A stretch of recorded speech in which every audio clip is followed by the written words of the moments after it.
नमस्कार दोस्तों, जय हिंद, जय गांधी देश। दोस्तों, ऐसा लगता है भारतीय एप्स्टीन फाइल भी अब जल्दी ही खुल रही है। कल जो मोदी जी की जो आत्मकथा लिखने वाली मधु पूर्णिमा किशोर एक लेखिका है और सामाजिक कार्यकर्ता है। गुजरात दंगे हुए थे, उस वक्त इन्होंने काम किया था, न्यूट्रलाइज होकर काम किया था, लेकिन बाद में ऐसी जो धारणा बनी कि नरेंद्र मोदी के करीबियों में शुमार हुई। उसके बाद मोदी जी की जीवनी लिखी उन्होंने कई घटनाएं कल अपने एक एक्स हैंडल पर लिखी और कुछ वीडियोस भी ऐसे आए जिसमें उन्होंने कई बातें कही। स्मृति ईरानी के बारे में कभी चौंकाने वाली बात कही, मानसी सोनी के बारे में भी उन्होंने कहा और नरेंद्र मोदी के बारे में हरदीप पुरी और जयशंकर कही। अब हम उनकी पुष्टि नहीं करते, लेकिन मधु किशोर ने कहा और भी कई जगह से ऐसी खबरें आ रही है। लेकिन अगर इनमें जरा भी सच्चाई है तो ये भारत के लिए, भारतीय सियासत में और ख़ास तौर से सत्ता में बैठे सियासत में और ख़ास तौर से नरेंद्र मोदी की अपनी निजी सियासत में बहुत बड़ा तूफान ला सकती है।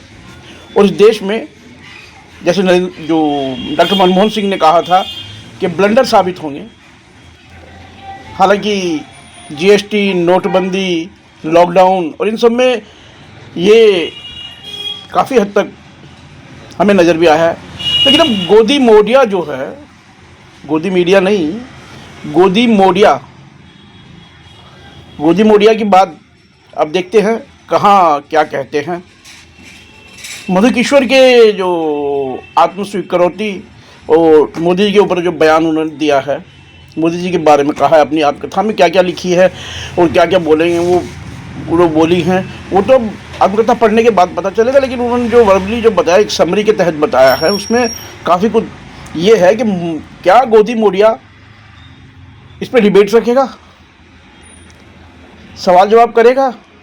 क्या सवाल नरेंद्र मोदी हरदीप पुरी और जयशंकर से करने के हिम्मत है इनमें? हालांकि मोदी जी के बारे में और हरदीप पुरी और जयशंकर के बारे में जो सुब्रमण्यम स्वामी काफ़ी हद तक पहले भी कह चुके हैं और लगातार वो कहते रहे हैं मोदी जी के बारे में, लेकिन सुब्रमण्यम स्वामी को लोग दरकिनार कर देते हैं, ज़्यादा सीरियस लेते नहीं। लेकिन मधु किशोर जो लेखिका है और जो नरेंद्र मोदी के नज़दीकियों में से शुमार की जाती रही है,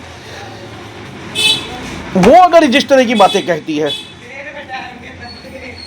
तो उस पर सोचना पड़ता है। चलिए देखते हैं आगे क्या होता है। लेकिन ऐसा लगता है कि अब तूफान आने वाला है। भारतीय एप्स्टीन फाइल खुलेगी तो इसमें ब्लंडर साबित होगा, क्योंकि इस पर पहले भी आपको बता रहा हूँ कि दिल्ली में एक मंत्री बन के बैठा है कपिल मिश्रा। आपने देखा कपिल मिश्रा ने दिल्ली विधानसभा में क्या कहा था नरेंद्र मोदी के बारे में। सीडी दिखाई थी, हालांकि वो सीडी बाहर दिया था, विधानसभा में देखी गई थी, बैन थी, इसलिए विधानसभा में कोर्ट के जो जुडिशरी में वो चीज़ कस्टडी में थी उसे दिखाया गया। तो वो आज मंत्री है भाजपा का, जो कल तक ये कहता था नरेंद्र मोदी के बारे में क्या क्या टिप्पणी करता था कि जासूसी, ट्रैपिंग और जो वो स्नूप गेट कांड जो है वो, और ये सब हो रहा था। लेकिन बाद में वही नरेंद्र मोदी का घोर आलोचक जो दिल्ली विधानसभा में नरेंद्र मोदी की बुराई करता है, आलोचना करता है, वो भाजपा के सबसे चहीते लोगों में से मंत्री बन जाता है। स्मृति ईरानी मंत्री बनी ना, आनंदीबेन पटेल के पति ने जो कहा था लिखी थी, इग्नोर कर सकते हैं हम। आनंदीबेन पटेल सम्मानित राज्यपाल हैं।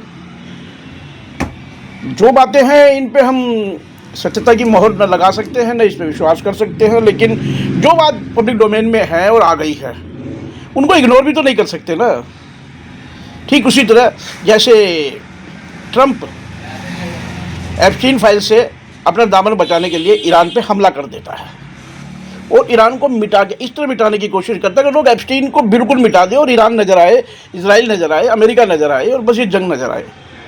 असल कारण ईरान के खिलाफ ईरान को सबक सिखाने का नहीं है, असल एप्स्टीन फाइल को जो छुपाने का है, उसमें जो कुछ है वो मटेरियल जनता के सामने ना, और जनता भूल जाए और जंग पे ध्यान दे ले, यही मकसद है ट्रंप की जो कारगुजारी का। अब देखते हैं हमारी इंडियन एप्स्टीन में क्या निकलता है, देखते रहिए। जल्द ही कई खुलासे होंगे, कई बातें स्पष्ट होगी। अगर मधु किशोर की बातें सच है तो, सुब्रमण्यम स्वामी की बातें सच है तो, कपिल मिश्रा का वीडियो अगर सामने आता है तो सच है तो। जय हिंद, जय गौर। देखते रहिए, हम भी देखते हैं, आप भी देखिए।